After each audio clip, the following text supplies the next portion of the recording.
So firstly, thanks for being on. So you guys have probably done all this before, so I'm just going to mute you guys, but if you want to ask a question or whatever, just come off mute and feel free to interrupt me. However, when I have a microphone, and when I put my microphone plug into the computer, I won't be able to hear you, so you'd have to chat, or I'll come off every now and then and you can ask me a question. But Joe just quickly asked me to say anything about retail, and that I'm doing probably 2 retail stores a day in these Zoom meetings, and we have many different ways to do it. We can have people that are drinking the wines with me, or we can just tell sheep jokes, which I did on one. But we can do many forums. So I am a winemaker, as you guys know. Most of you have heard me talk before, I hope, and I'm not a technical whiz. We're a small family business, of course, so you have to put up with me in my internet skill, or my IT skills. So what I'm going to do is, any questions before I get started? I'm going to throw up a PowerPoint and run through some videos that some of you guys may have seen on my Friday meetings. So 9 o'clock California time on Fridays, I do these meetings that Joe will send around to you guys. He'll send you the link. But any questions before I get started? All right. It's a beautiful day out here. 50 degrees when I went for my run this morning. It's probably, we're going to have a high of 82 today, just FYI.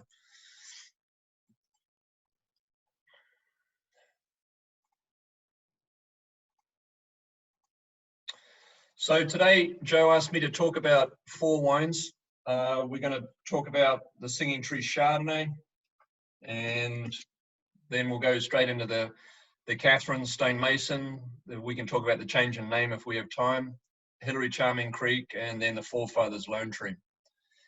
This is a photo in Healdsburg. They're running a photograph of families on their porches and what they're all doing. This is Hilary. She's 18, or just turned 18. She can't go to a prom, she can't graduate, but she just got accepted to UC Davis. She's not doing wine, but that's her prom dress. She's going to be a bioengineer, just like her dad wanted her to be. Royce is doing his homeschooling as well. He's at Sonoma State. Yoeman, of course, who runs the business. And when I'm not drinking wine, I've been painting the inside of the house. I normally travel 9 months a year, so this has been quite a thrill for me to be home for a while. Right, just jumping straight in. If we head south, we're jumping into the Singing Tree. If we head south on 101, which is over here, we end up in Sebastopol. So Sebastopol's about 20 minutes from where we are. And this is a look at the vineyard. And we take, the Singing Tree comes from these 2 vineyards, 2 blocks here. This piece and this block here go to quite a famous winery called Kokomo. Kokomo is one of those, you can only buy direct brands. And this block up here goes to Dan Goldfield, who also is a partner with Dutton. So quite a famous area, quite famous brands around here. And these 2 blocks here go to Costa Brown.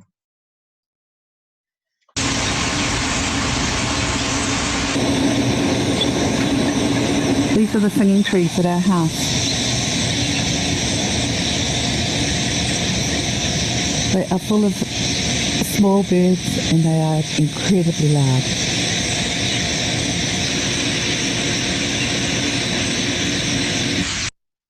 So that's where the name comes from. They're just in November, December, we get birds like crazy in those trees. And so that's where the name comes from.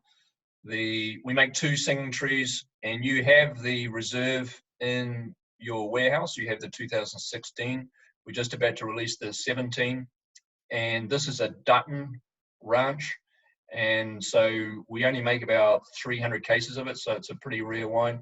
You will not find any Dutton wine on the retail shelf under $35 because they control the pricing of the grapes. I mean, they control the pricing of anything that has Dutton on it. Anyway, those are the rules. Anyway, that's as much as I'm going to mention on that. We're going to focus on the regular singing tree, which you guys know very well. So the key aspects of Chardonnay for me in the vineyard are the mass selections, which I'm going to talk about. I'm not going to talk too much about cane pruning, but I did on another seminar. And then we'll talk a little bit about malolactic in terms of the winery. Basically, it's one of the best value Russian River Chardonnays that is on the market, if you don't know that already. We don't use any clones, and so it's very unique, and the latest wine just got 91 points. The key reason why the mass selections work is because of this Goldridge sandy loam. So if you go on my YouTube site, and you guys may have seen this, that the phylloxera cannot live in this soil, and so it's still planted on AXR1, and because there's no organic matter. And this is what a mass selection looks like. So this is not a clone. So clones have big berries all the way through, very tight cluster, but one of these mass selections or field selections has these smaller berries in it. And the third thing that's really important for us is the age of the vine. So we talk about old vine Zinfandel, we sometimes talk about old vine Cabernet, but very rarely do we talk about old vine Chardonnay. Going into, I'm going to break off here in a second, but with the mass selections versus clones and how it all came about was pre-prohibition. Basically, the Italians would plant vineyards that were mixtures of varieties. You know, they had Zinfandel planted with Mourvedre, with Carignan, with Petit Syrah, etc. And then, of course, we had prohibition. And when we came back from prohibition, and the Italians were making things called field selections or field blends. That's where that name comes from.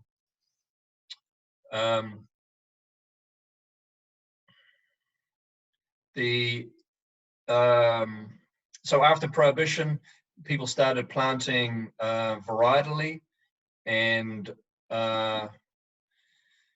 we started making wines that were varietally labeled as well. I still have a bottle of 1934 Semi Cabernet, but you would more likely remember Beaulieu and Inglenook that started doing wines like that too over in Napa Valley.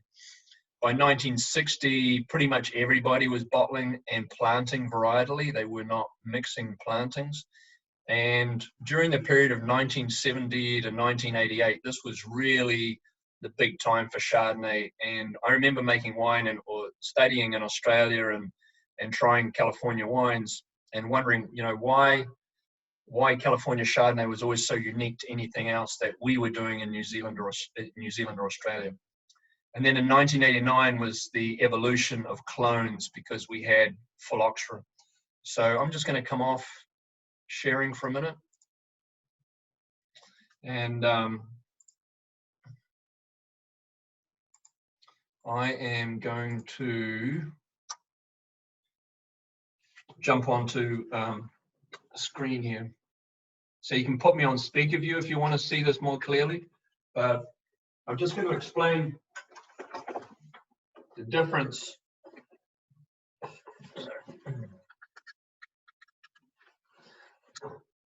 So what happened was vineyards were being planted, and it wasn't like today when you want to buy a plant, you can go to a nursery and you can just buy a plant. We didn't have nurseries back then. I'm going to turn my light on and see if you guys can see it more clearly.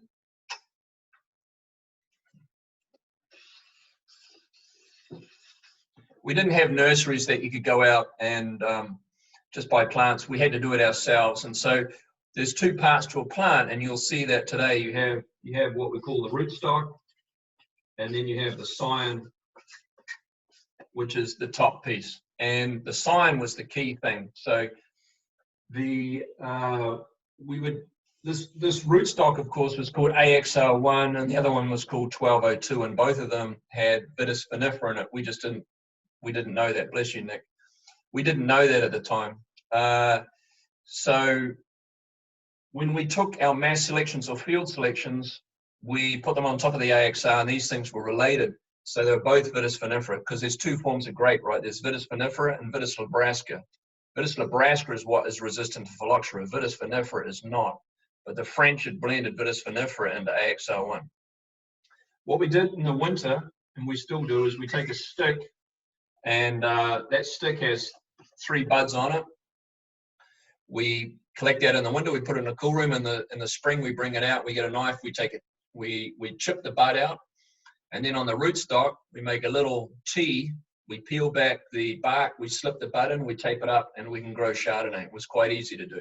So we would plant vineyards, and the winemakers started going out to the vineyard and saying, hey, you know what, this vine, this vine, this vine, this vine, they taste different to the others. And so let's say that was a pineapple-y or muscatty flavor.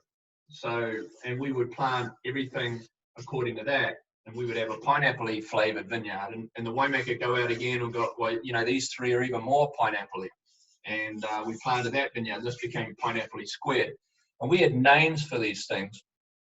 And so if you talk about warm fruit and cool fruit, so plain warm fruit would be like pineapple, melon, stone fruit, like peaches and nectarines, pip fruit, citrus, and then grassy. And the other 2 terms we use are structure and texture. So, you know, a structural wine is a wine that comes in your mouth broad and then has this really lean character to it. And we can adjust the structure on your tongue, making that wine lean, by increasing carbon dioxide, the temperature you serve the wine at, wood, and total acidity. Things that make a wine textural or broad on the entry and broad on the finish is pH, alcohol, malolactic, sugar, and fruit. Okay, so it's the balance of these things that we're working on. All right, now going back to these mass selections, we had names for these guys. So this was Spring Mountain, Rude, C, Wente, Dado, Mount Eden, Calera, etc. So these things, the big one that I use with Singing Tree is called C. So when we graph that wine, if we put that wine on this tape, on this mat, the C selection is going to give you this style. Okay, everything was really cool until 1989 when we discovered that AXR1 was not resistant to phylloxera. And the problem was when we got the Vitis labrasca, the other rootstock, and we took our mass selections and put them on top of the labrasca, guess what happened? We started to get leaf roll, leaf curl, stem pitting, corky bark, and all these things that started to kill the vineyard. And so the scientists said, well, we can solve this problem. There's 2 ways. They went into the vineyard and they found one vine. That one vine didn't show any virus for some reason, so that became clone 1. The other way to do it was meristem tissue culture, which is how I got into it, or heat treatment. So you take a piece of the vine, you grow it on an agar plate, you take the tip, you grow it, you take the tip, you grow it, you take the tip, you grow it. And what you're doing is you're outgrowing the virus. And you put that on the new rootstock, voila, no virus. Okay. The problem, though, is when we had no virus, we actually removed a lot of the flavor components. And so today, when you drink Chardonnay, all the Chardonnay is here.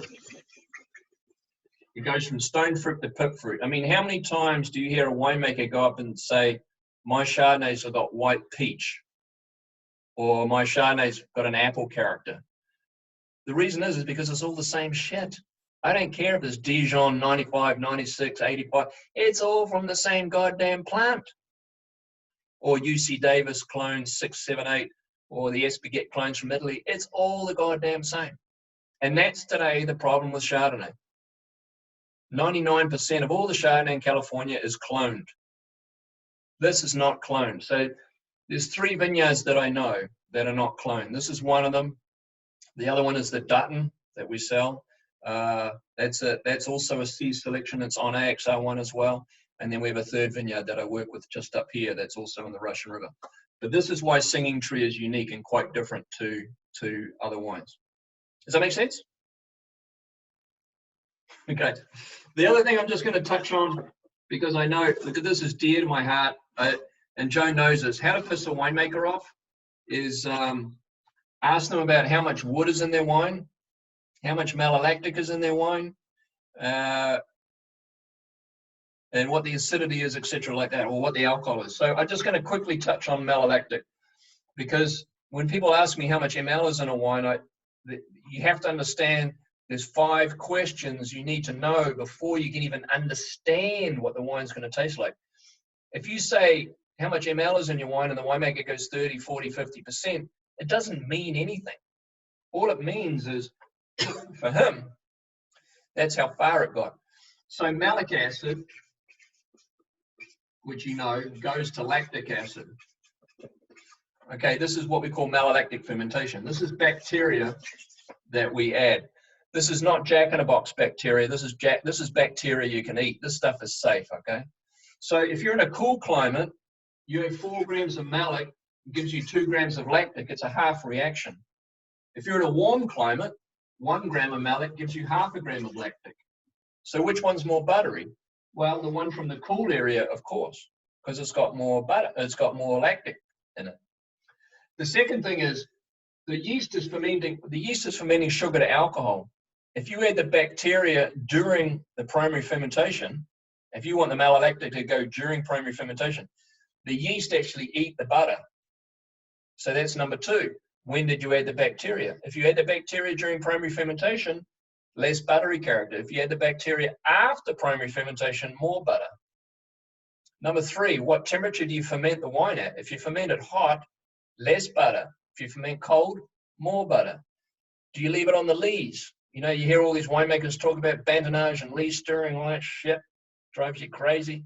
If you leave it on the lees, you absorb buttery character. If you take it off the lees, you maintain the buttery character. And then, of course, there are some wineries, not naming names, you can add citric acid and malic acid during the ferment and actually increase the buttery character too. So when somebody asks me how much ml is in your wine, I always look at them and go, I wonder how much science they understand. Because unless you understand this, the best questions are like, hey, winemaker, was your vineyard grown in a cool region or a warm region? When did you add your bacteria?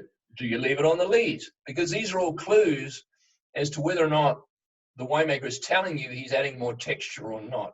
So I can make a big, fat, buttery Chardonnay and have no malolactic on it at all. And I can make a wine that's 100% ml and you can't taste it. So it's quite tricky to sort of understand that concept. So yeah, those are just a couple of things that are important to us in terms of making Chardonnay. Any questions at all? Okay, you're all staying on mute, chicken. All right, I'll jump back into where we were. Hopefully you guys can see the screen this time. There was a comment there that you couldn't see the screen. I'll share it to a couple more people. Vic, can you see the screen? Yeah, absolutely. I can't hear you for some reason. Yeah, I can. Oh, sorry, Vic, go ahead. Yeah, I can hear it. I can see it. Okay, cool. So today, looking at what mass selections are, is they're all pre-1989 plantings. They're all still in AX01. They have lower yields, they have looser cluster, but they have a little bit of virus in them, and that's what makes them different. The clones always have larger yield, because remember, when they chose the vines, the clones that they wanted to use, there was 2 things that were really important to grape growers. Number 1, tonnage. They wanted more tons. This is where clone 95 and 76, they are really big producers. And the second thing that they do is they gather sugar very quickly. And so they can have a large crop and accumulate sugar. And that's important to a grower. Not so important to a winemaker, but important to make a return on your investment. We talked about the malolactic. I'll leave that one off. And now we're picking Chardonnay out here in the Russian River today. The guys are sorting through it. Beautiful, beautiful old vineyard. We're just wrapping up here, and should get this fruit into the vineyard at the winery in the next hour or so. It'll be fantastic. This is some of the best Chardonnay that we make, and And you can see we've got big berries and small berries going in the same cluster. And this is what mass selection Chardonnay is all about. It's beautiful, beautiful fruit. Little melon and subtropical characters will come from this. Fantastic. No clones here, no clones.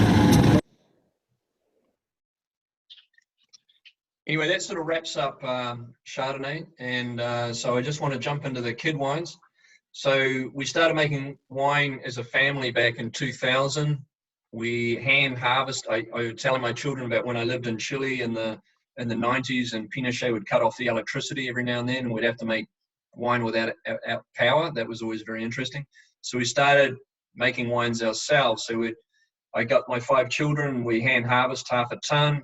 We would handy stem it. We'd pigeage, punch down, basket press, and hand bottle. And we make a wine called 5 Gold Hands Unplugged. And it's quite a family project. The labels, so Chelsea's wanted to start making wine with me in 2002. So that was the first wine that we made. It was a Merlot from a pretty unique vineyard in the Alexander Valley. When she was 2, I traced around her head and she colored it in, and that's where the label comes from. More recently, we've upgraded the labels a little bit. We gave the kids some hair since they're a little bit older now.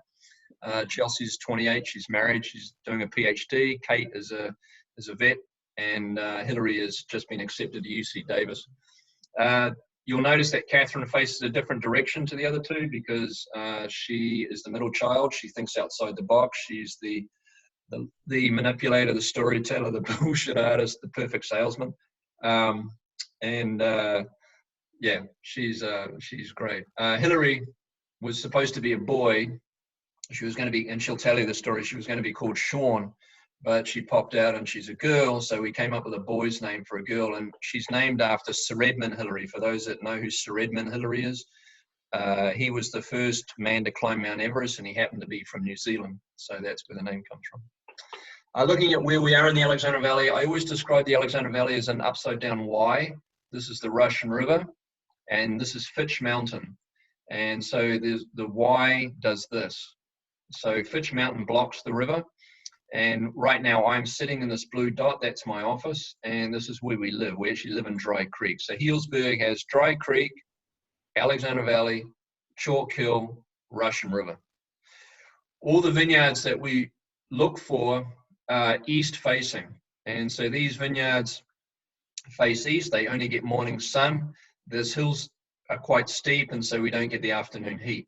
Down here, the soils are a little bit more interesting, and great soil for Merlot because we have better water holding capacity.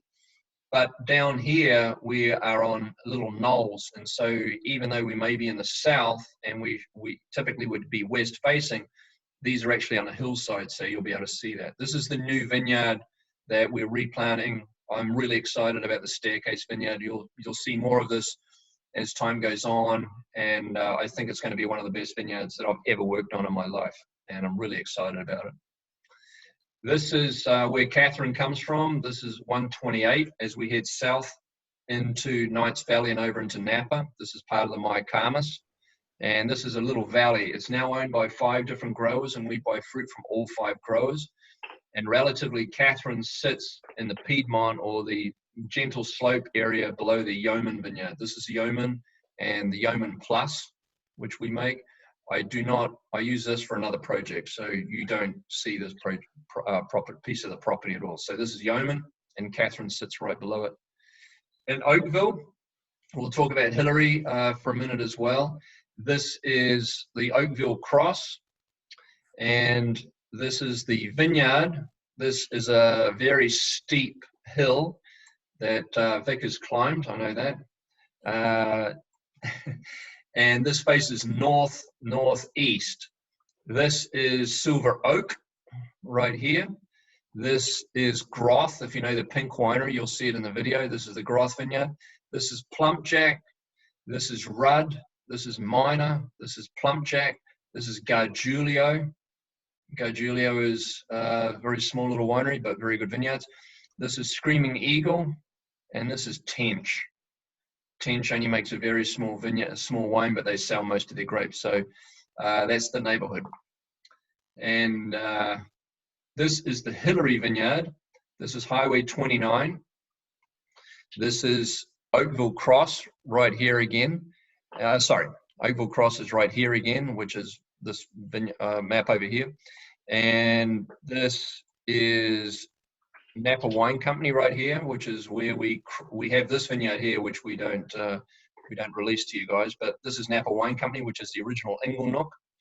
This is Opus. This is Hilary, and that is Nickel. And this is Mondavi.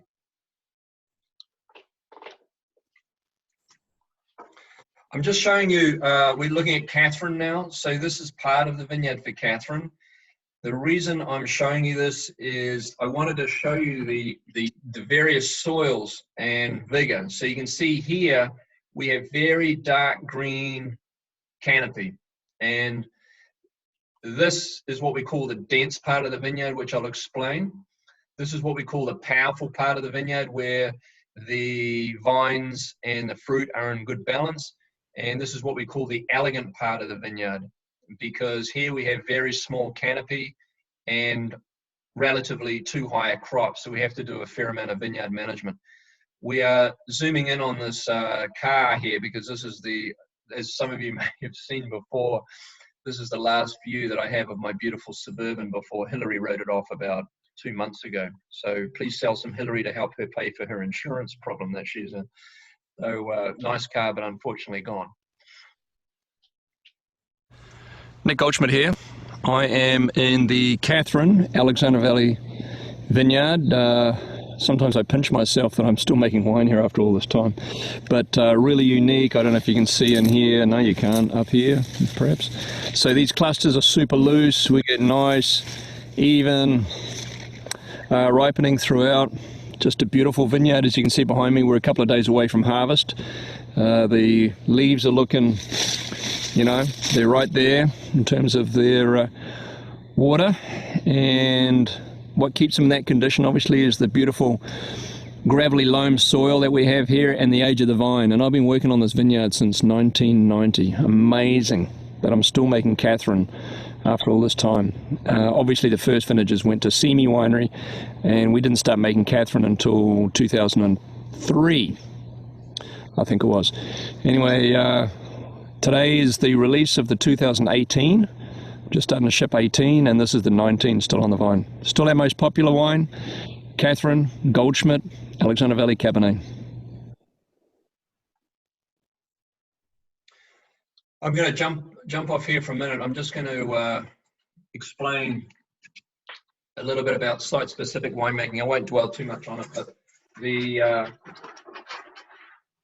so for those of you who recall my background, I'm from New Zealand, and I managed Zalma Long. I don't know whether many of you remember Zalma Long, but she was one of the most famous winemaker in California in the 80s and 90s. She was the first Mondavi winemaker who was not a Mondavi.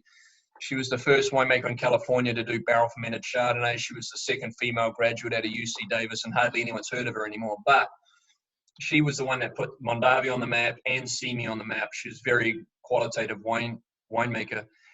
She hired Dave Ramey. Dave Ramey stayed at Simi until 85, and then 85, and then she hired Paul Hobbs, who stayed until 99, and then she hired me in 2000 to take over the 19. I got my years mixed up. Anyway, I started in 1990, and the first thing I did was I walked into the blending room, and I had 300 Cabernets in front of me to make Simi Reserve Cabernet, 1985 vintage, which was one of the best vintages around at that time. 86 turned out to be even more interesting, but 85. But I'm a Kiwi, mate. When was the last time any of you guys had a really good bottle of New Zealand Cabernet? That would be like never. So it took me 3 months, a little bit of this, a little bit of that, a little bit. I mean, I'm going to have a goddamn heart attack, and I was only 26 years old. I mean, this was nuts. So Zalma said to me, look, you want to work with a consultant? I said, yeah, sure, why not, man? Free palette. And it turned out to be Michel Rolland. Michel Rolland hadn't worked outside of Bordeaux until this point. He didn't speak much English, but we got on great. We're still friends today. But he taught me a really important thing about how to blend. He said there are 3 sorts of wines, and that's it. So on your tongue, there's I hope you guys can see that. You can see the elegant wines, the powerful wines, which provide the flesh and the richness, and the dense wines. And when you have these three things together, this is the definition of complexity. It's not about taking a bunch of different wines and adding a whole bunch of little bits of this and that. It's about sorting the wines into families. There's 2 other families he described as well, but we won't go into that. So what we did, of course, you know, my first degree's in engineering, of course. So what's the first thing I do? Well, I go out to the vineyard and I use that drone video as an example of that. The rows are running in this direction. And of course, we have these different soils that run through these vineyards. This is why California is really interesting, is because we live in an earthquake zone. Same thing with New Zealand, Chile, and Argentina.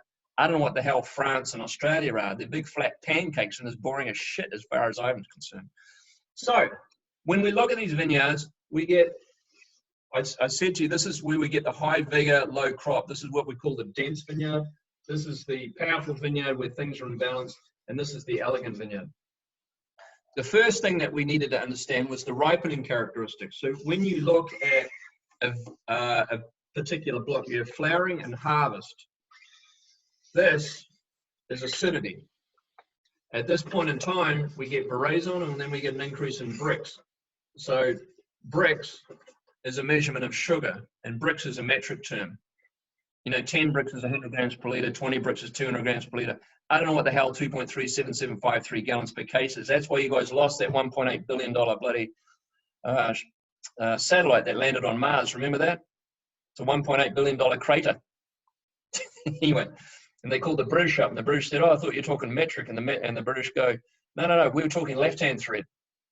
Anyway, that's why we made name that wine yardstick. If you remember that wine yardstick, it's named for that. Yard is the original 3 feet measurement. Anyway, another story. All right, so we get an increase in brix. So at this point in time, we get an increase in flavor. And flavor is obviously really important because we make alcohol from fruit. We're not making alcohol from raisins, etc.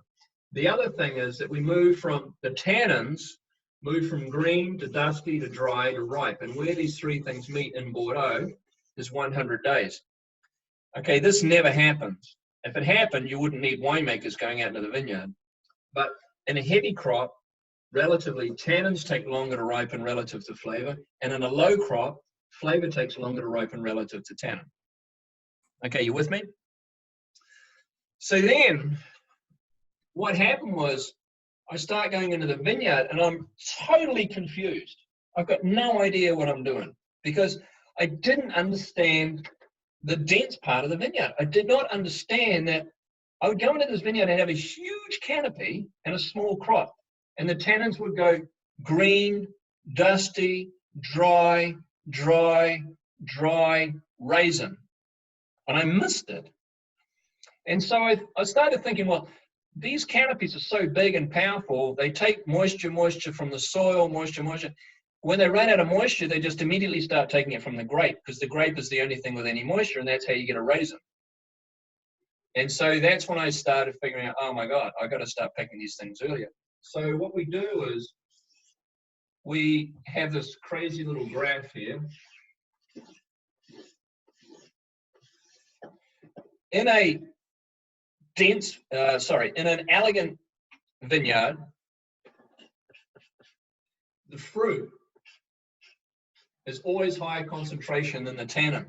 So this difference is huge. And so we can pick at 145 days, very different to Bordeaux at 100 days.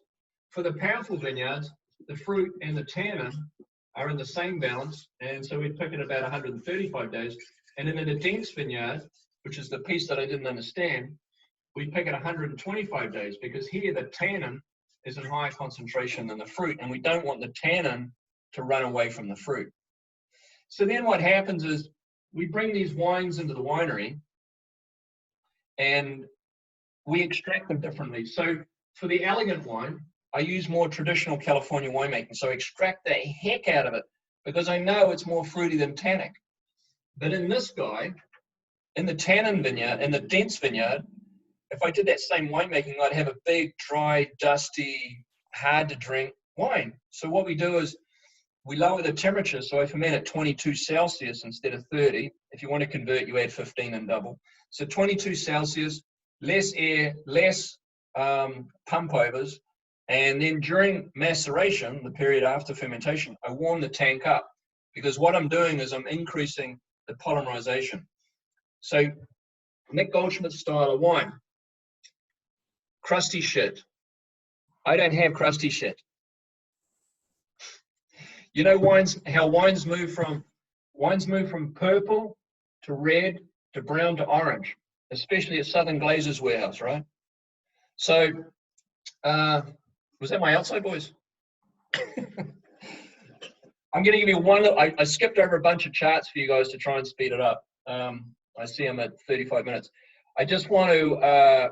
I'm going to leave you with one chemical equation, just so that you can explain this to your children, right?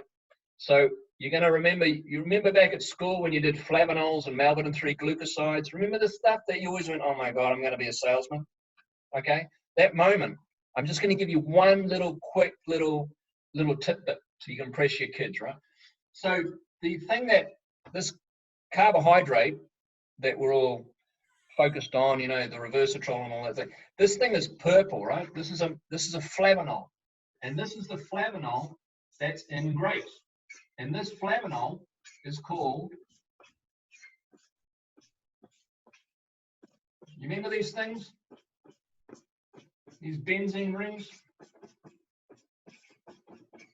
This is purple, and this is called an anthocyanin. I mean, this is basically all you're selling. You're selling anthocyanins. And this thing is purple. If you provide heat, light, air, and time onto this anthocyanin, it joins on another one. This is a tannin, this is red. You provide more heat, light, air, and time, that compound gets bigger and bigger and drops out. Crusty shit. Unless it's the year you get married, the year of your first baby's birth, or the year you get divorced, or whatever significant other thing happened in your life, get rid of it. Because with polymerization also goes fruit. I just opened a bottle of, and I'm going to put a video up probably in the next couple of days. I just opened a 2002 Forefathers Cabernet. It's the birth year of Hilary. The wine was still purple. And that wine is what now, 18 years old? And it's still purple. And that's because of the way we treat these tannins and these polymers on skins in the tank. And you guys know this. Remember these OH? If you put two OHs together, that's H2O, right? The water molecule drops off, and this oxygen joins onto the other anthocyanin, and this is the tannin. Does that kind of make sense to you guys? So a little bit so you can impress your kids. I'm sorry, iPad 52TH, you're shaking your head. That's okay. You can call me later. I'll explain. Right. Any other questions on Katherine? I'm going to show you. We're going to jump into Hilary here. Okay.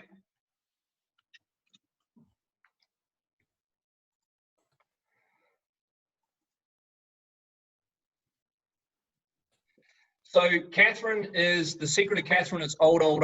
The vineyard is old. The location is, sorry, I put the wrong bottle shot here. Oh my God. Sorry guys.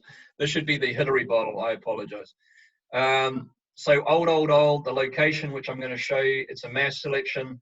It's got an old California trellis that you'll see. And I pick it early. One of the things I do not like is when so many of these Cabernets are picked at 15, 16 alcohol that you get. What you get is Coca-Cola, because what happens is there's two forms of sugar in wine. There's glucose and fructose, or fructose, or whatever you guys call it. When the yeast, the Saccharomyces, ferment glucose, the fructose is left. It's very hard for the yeast to ferment fructose.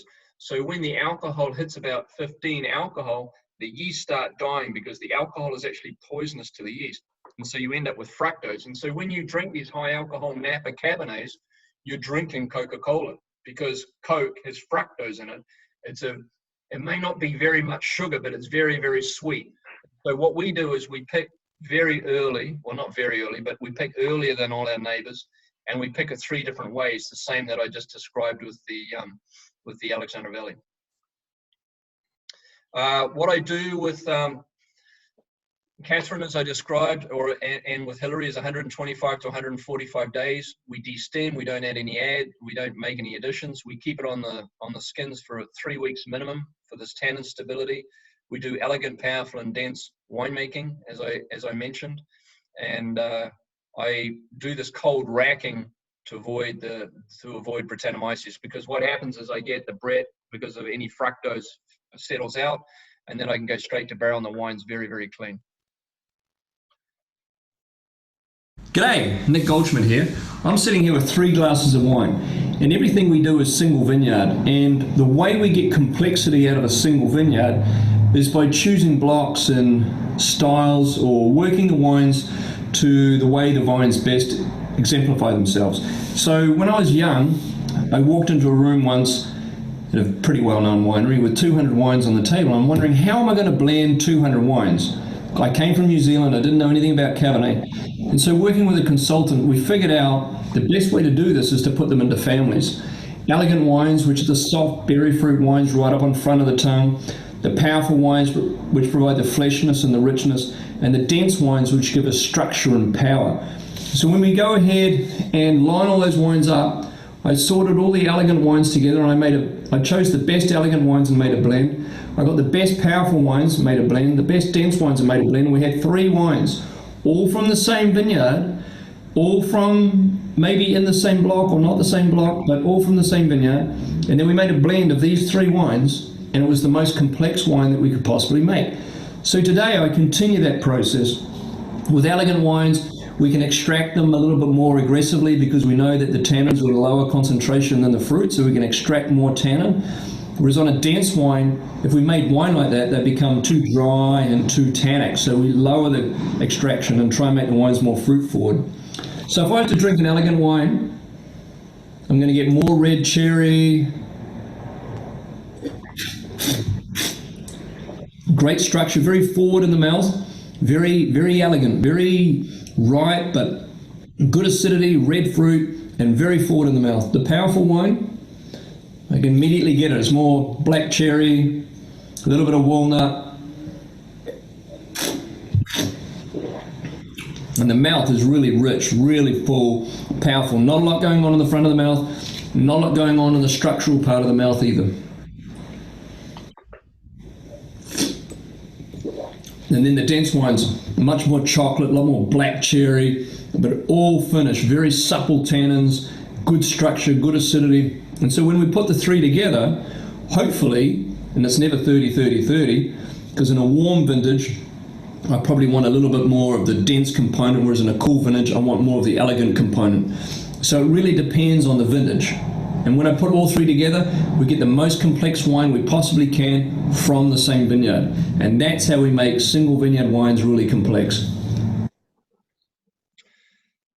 So I talked about this. The Hilary, of course, is the best value Oakville on the market. Hopefully, I think it should be the best value in your book.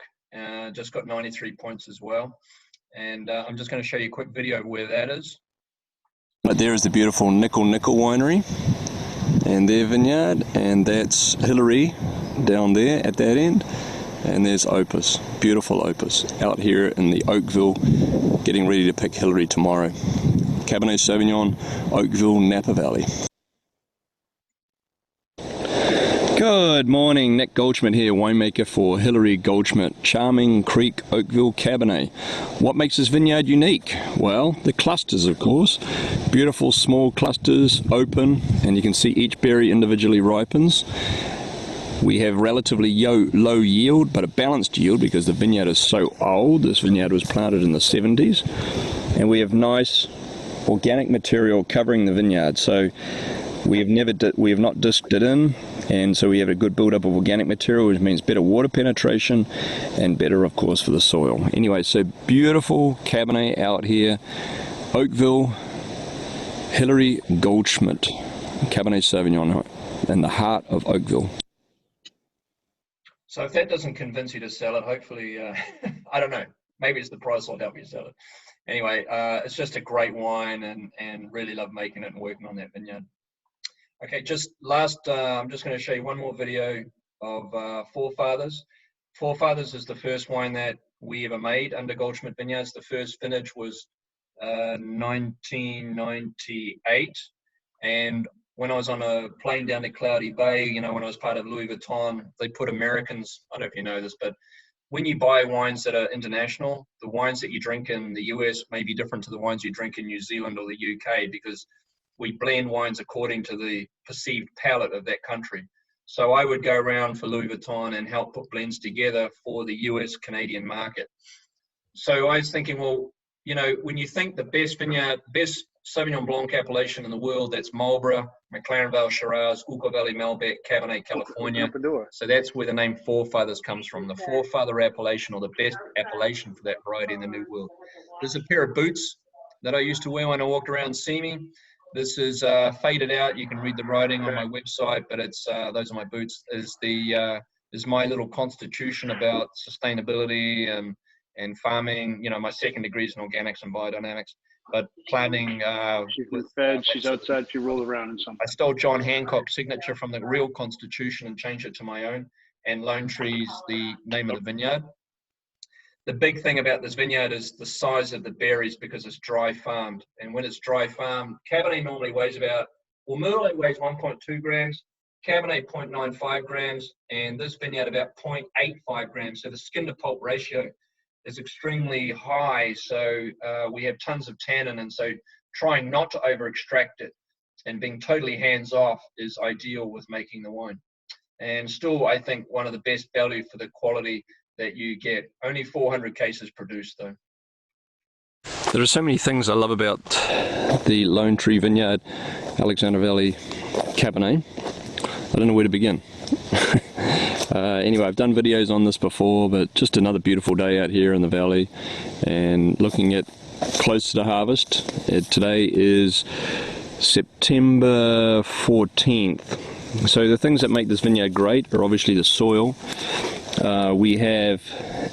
It's a red soil, I don't know if you can tell, and it has these stones throughout it, but it has at the same time this water holder capacity, which is important for Cabernet.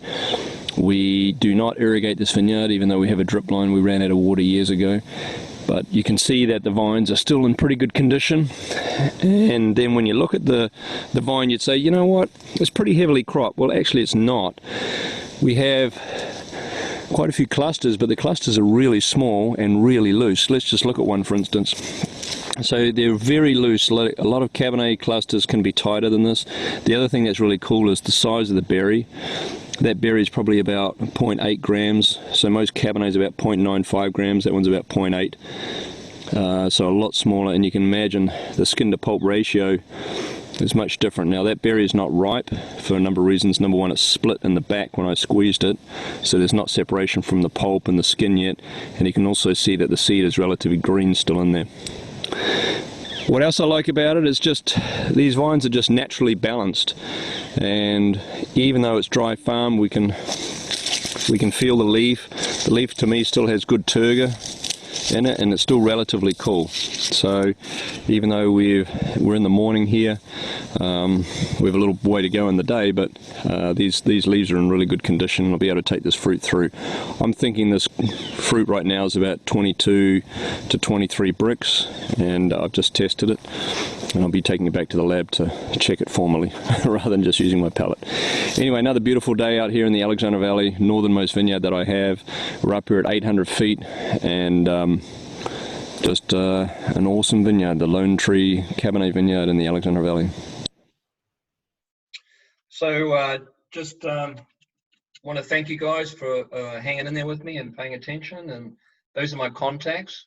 And as I said, I can do, if you've got any accounts, and obviously when we get back into the restaurant business, we'll be able to, we can do staff trainings, etc. But for retailers, yeah, we've done a lot of retail events, and please make use of myself or Vic, and those are my contacts. Please feel free to call me. I'm sitting here having coffee by myself most mornings, so join me, call me. I'd love to see you guys. So I'll stop sharing right now and come off. And if you've got any questions, I'll hang out. Thanks a lot, Nick. Appreciate all the info and the time you put in today. And Still in appreciate almost you doing his whole menu. Any questions, anyone? He had 7 people in the fucking kitchen. He said he couldn't keep up. I'm like, with 7 people.